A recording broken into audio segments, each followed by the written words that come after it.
Welcome to The Explainer. Today we're jumping into a really powerful idea from the book Creating Thriving Classrooms. It's a phase of learning called the deep content dive. This is where learning stops being about just memorizing stuff and starts becoming something that really changes how you think. Let's get into it. So, let's start with a big question. Is learning really just about memorizing facts? For a long time, that was pretty much the model, right?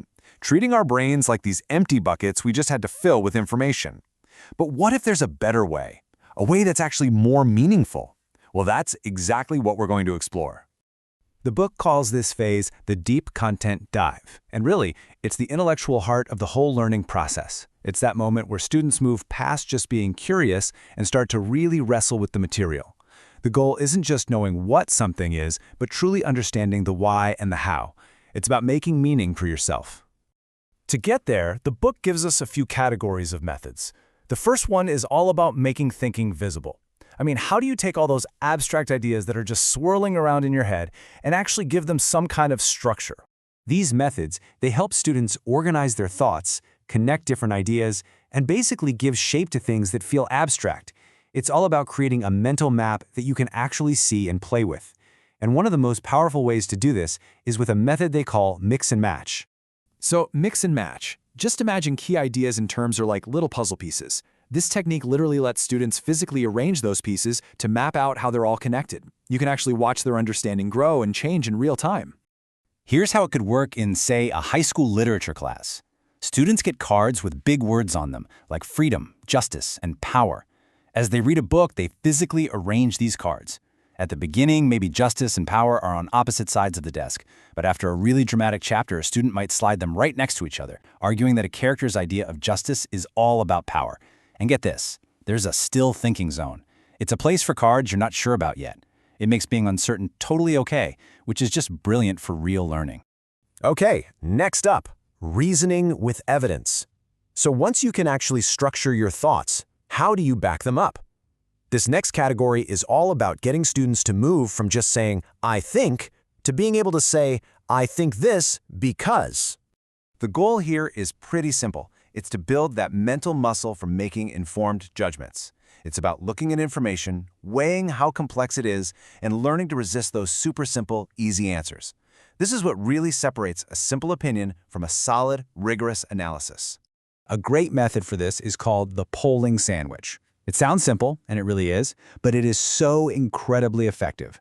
You basically poll students on a question at the start of a lesson, then you do some kind of activity, and then you poll them on that exact same question again at the end. It makes the change in their thinking something they can actually see and feel. Let's see this in action. An elementary teacher asks her class, which is bigger, a half or a third? A lot of kids are going to say a third, right? Because 3 is a bigger number than 2. But then they get hands-on with paper pizzas and they can physically see that the 1/2 slice is way bigger. When the teacher asks again, all the answers flip. The really powerful thing here is that the kids don't just learn the right answer, they actually experience why it's the right answer. Our final categories is all about perspective. It's called seeing through a new lens. And this is where learning gets really powerful. Because it's about understanding that how you look at something completely changes what you see. This is all about teaching students to be critical consumers of information. To ask questions like, what are the hidden assumptions here? Whose story is being told? And maybe even more importantly, whose story isn't being told? It's about uncovering the power dynamics and cultural ideas that are baked right into the stuff they're learning. A fantastic method for this is called power windows. Think of it like an eye exam for ideas. You know, when the doctor flips through different lenses and asks, better now or now? Each lens brings something different into focus. Students use these different lenses to analyze a topic and see just how much their understanding can shift. Let's try it with a classic book. So let's take The Great Gatsby. If we look at it through the lens of greed ideology, the story suddenly becomes this sharp critique of capitalism and the empty promise of the American dream. Everything, the wild parties, the fancy cars, even the love stories, it's all driven by this hollow, relentless pursuit of more. Okay, now let's switch the lens. Let's pop in a feminism lens. All of a sudden, Daisy Buchanan isn't just some flighty, indecisive character. Instead, we see her as a woman who is completely trapped by the social and economic rules of her time. Her choices aren't really her own, they're limited by the patriarchal world she lives in. It's the same character, but a totally different story. And let's try just one more lens, critical race theory. This lens makes us ask a totally different question. Who isn't in this story? The world of Gatsby is almost completely white and extremely wealthy. This perspective doesn't just analyze who's there, it highlights the deafening silence around all the people who are missing, showing us just how narrow and privileged the story's world really is. So what does all this add up to? Making thinking visible, reasoning with evidence, seeing through new lenses. All of these different approaches, they all serve one single purpose: to help students get to a much deeper way of knowing. This is about going way beyond just remembering facts for a test. It's about building genuine intellectual confidence.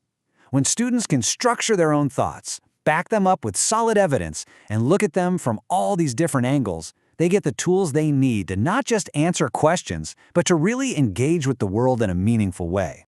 There's a quote from the book that just captures this perfectly. In this phase, students are not memorizing, they are wrestling, connecting, and growing.